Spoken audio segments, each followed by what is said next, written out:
So, when a character like this shows up in a video game, we should raise a collective eyebrow. Perhaps two, not necessarily because the design is offensive or misogynistic, though I argue it could well be both of those things, but simply because it's so unrealistic and nonsensical. The body proportions on show here verge on the biologically impossible, unless the unseen surgeons lurking in the backgrounds of these universes are as disciplined as the characters we see locked in combat in the forefront. Armor is equally silly, tending to shield extremities while leaving the abdomen and chest exposed. The absurdity of such designs should be comical or perplexing, we should have some kind of reaction to it, but it's everywhere. The archetype is so omnipresent it barely garners a conscious acknowledgement. And okay, hold up now. Here's the part where you're just going to need to chill for a second, because I know exactly what you're going to say in response to this.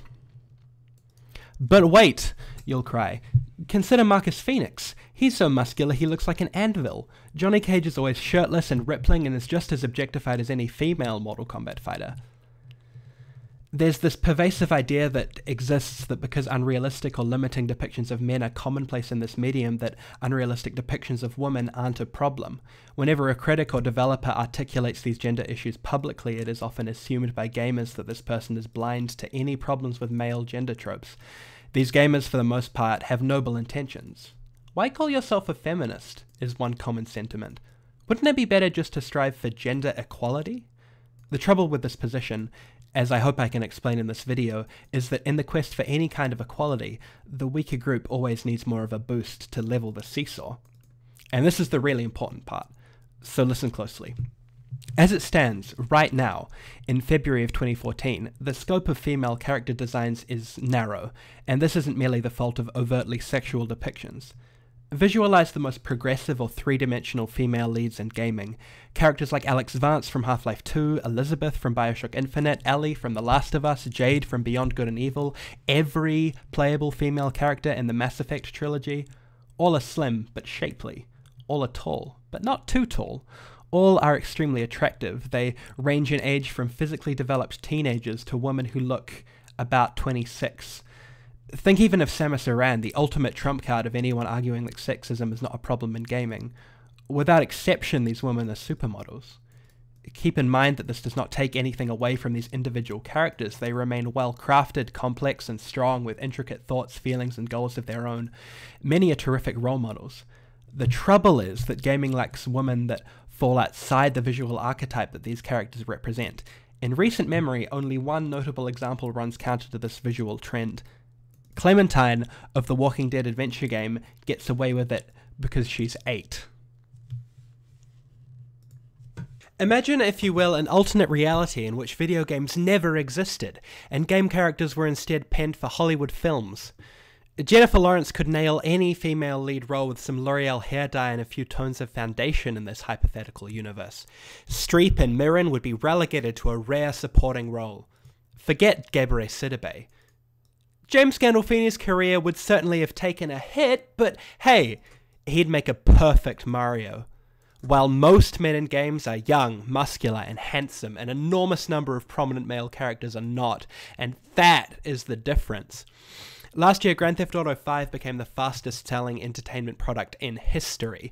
One of its 3 protagonists, Trevor, is an unattractive balding man of advanced middle age. Another, Michael, has maintained a thick head of hair until his late 40s, but he's a little chubby. In Max Payne 3, another Rockstar game, the titular character is certainly very muscular, but he's far from ripped. Max Payne is the quintessential male video game badass. He started diving sideways dual-wielding Berettas months before the release of Halo Combat Evolved. And he's allowed to be fat? Imagine if last year's Tomb Raider reboot had explored Lara Croft's coming-of-age story as an insecure, overweight young archaeologist. In our industry today, such a title wouldn't make it past a developer's whiteboard. The point is that male video game protagonists are allowed to be all shapes and sizes. Tall, short, fat, muscular, skinny, pretty, ugly, handsome, old, young. Women aren't afforded the same breadth. They don't have to be weak. They aren't always hypersexualized. They don't necessarily need rescuing. They don't have to be subservient.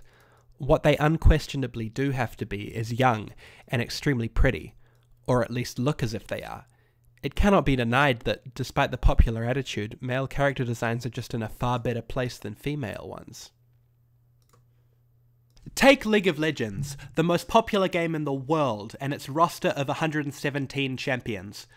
Roughly 1/3 are female.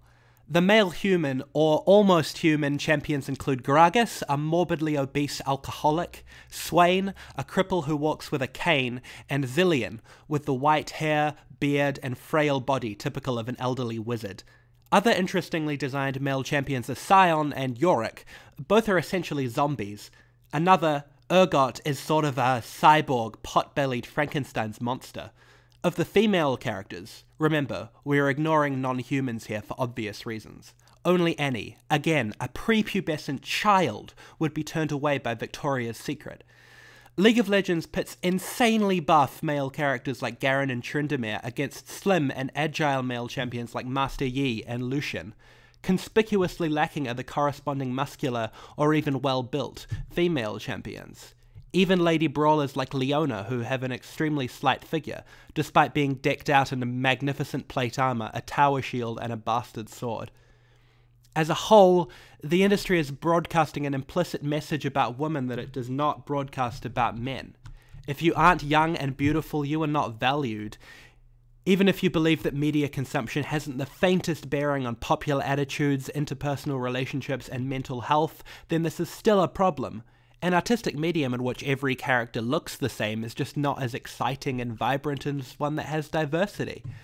Only a handful of prominent characters in best-selling products that do not conform to a media landscape are required to drastically alter that landscape.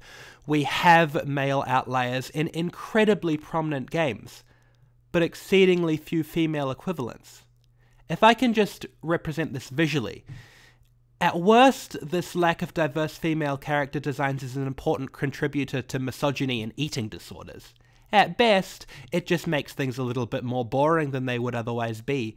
In reality, the actual amount of badness, I guess, likely sits somewhere between these two extremes. But no matter where it sits, it's still bad. Of course there will be exceptions. A couple of female characters will have shirked the hot 26-year-old archetype and someone will point to X character or Y character in an attempt to legitimize this entire video. Hammer from Fable 2 and Ellie from Borderlands 2 are terrific examples and deserve praise, but both are secondary characters in a much larger tale. Old Woman, also, are occasionally present in party-based RPGs. Kreia from Star Wars Knights of the Old Republic 2 and Wynne from Dragon Age Origins spring to mind. What must be understood is that male character designs that aren't smelted from the Nathan Drake template are positively unmissable. Such characters are playable in the best-selling entertainment product in history, in the most popular game in the world, and in the most iconic game franchise of all time. This is the point that you absolutely must take away from this video. This is not cherry-picking. You can't claim that there's not a disparity here. Developers are squandering the opportunity to create diverse female characters. At worst, this promotes misogyny and eating disorders, and at best, it blandly homogenizes gaming. Dante's gem-hard obliques do nothing to soften the curvature of Rachel from Ninja Gaiden's bosom. In fact, her breasts are only a component of the problem. Thank you for your attention.